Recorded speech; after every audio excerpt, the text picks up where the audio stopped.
സംഖ്യ 33 1 മുതൽ 56 വരെയുള്ള വാക്യങ്ങൾ. യാത്രയിലെ താവളങ്ങൾ. മോശയുടെ അഹ്റോന്റെയും നേതൃത്വത്തിൽ ഗണം ഈജിപ്തിൽ നിന്ന് പുറപ്പെട്ട ഇസ്രായേൽ ജനത്തിന്റെ യാത്രയിലെ താവളങ്ങൾ ഇവയാണ്. യാത്രാമധ്യേ അവർ പാളയമടിച്ച സ്ഥലങ്ങൾ കർത്താവിന്റെ കൽപ്പന അനുസരിച്ച് മോശ ക്രമമായി കുറിച്ചു വെച്ചു.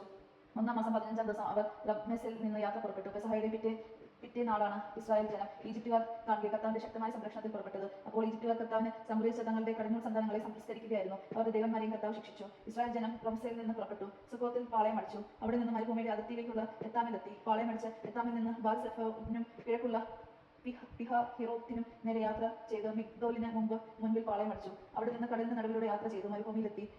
ഏത്താം മരുഭൂമിയിലൂടെ 3 ദിവസം യാത്ര ചെയ്ത് മാറായിൽ പാളയമടിച്ചു. മാറായിൽ നിന്ന് എലിമയിലെത്തി പാളയമടിച്ചു. എലിമയിൽ 12 നീരുറവകളും 70 ഈന്തപ്പനകളും ഉണ്ടായിരുന്നു. വീണ്ടും യാത്ര പുറപ്പെട്ട ചെങ്കടലിനെതിരെ പാളയമടിച്ചു. അവിടെ നിന്ന് പുറപ്പെട്ട് സീൻ മരുഭൂമിയിലും അവിടെ നിന്ന് ദൊഫേക്കയിൽ നിന്ന് അലൂഷിയിലും അവിടെ നിന്ന് റഫീമിലും എത്തി പാളയമടിച്ചു.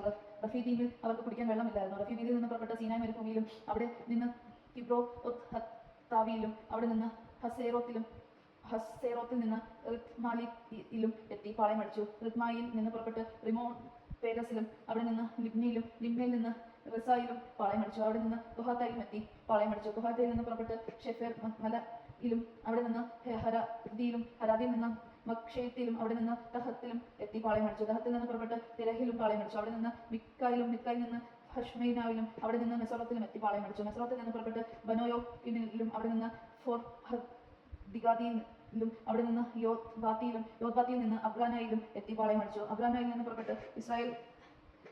പുറപ്പെട്ട് എസിയാർ ഗബേറിയിലും അവിടെ നിന്ന് പുറപ്പെട്ടു. സീൻ മരുഭൂമിയിലും കദേശിലും അവിടെ നിന്ന് ഏദോം ദേശത്തിന്റെ എതിർവശത്തുള്ള ഹോർ മലയത്തും എത്തി പാളയമടിച്ചു. പുരോഹിതനായ അഹ്റോൻ കർത്താവിന്റെ കൽപ്പന അനുസരിച്ച് ഹോർ മലയിൽ കയറി അവിടെ വെച്ച് മരിച്ചു. ഇത് ഇസ്രായേൽ ജനം ഈജിപ്തിൽ നിന്ന് പുറപ്പെട്ടതിന് 40-ാം വർഷം 5 മാസം 1-ാം ദിവസമായിരുന്നു. മരിക്കുമ്പോൾ അഹ്റോന് 123 വയസ്സുണ്ടായിരുന്നു.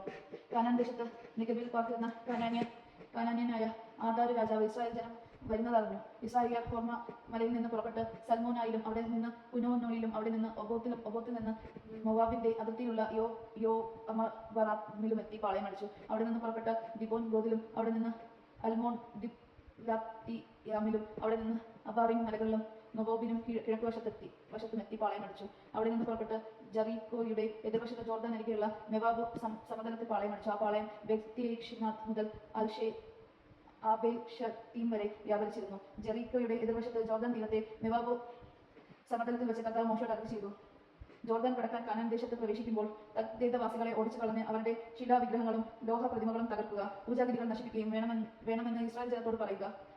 നിങ്ങൾ ദേശം കൈവശമാക്കി വാസം ഉറപ്പിക്കണം. അതിനാൽ ആ ദേശം ഞാൻ നിങ്ങൾക്ക് അവകാശമായി തന്നിരിക്കുന്നു. നിങ്ങൾ ഗോത്രമായി നറുക്കിട്ട ദേശം അവകാശമാക്കണം. വലിയ ഗോത്രത്തിന് വലിയ അവകാശവും ചെറിയ ഗോത്രത്തിന് ചെറിയ അവകാശവും നൽകണം. കുറി എവിടെ വീഴുന്നു അവിടെ ആയിരിക്കും ഓരോരുത്തരുടെയും അവകാശം.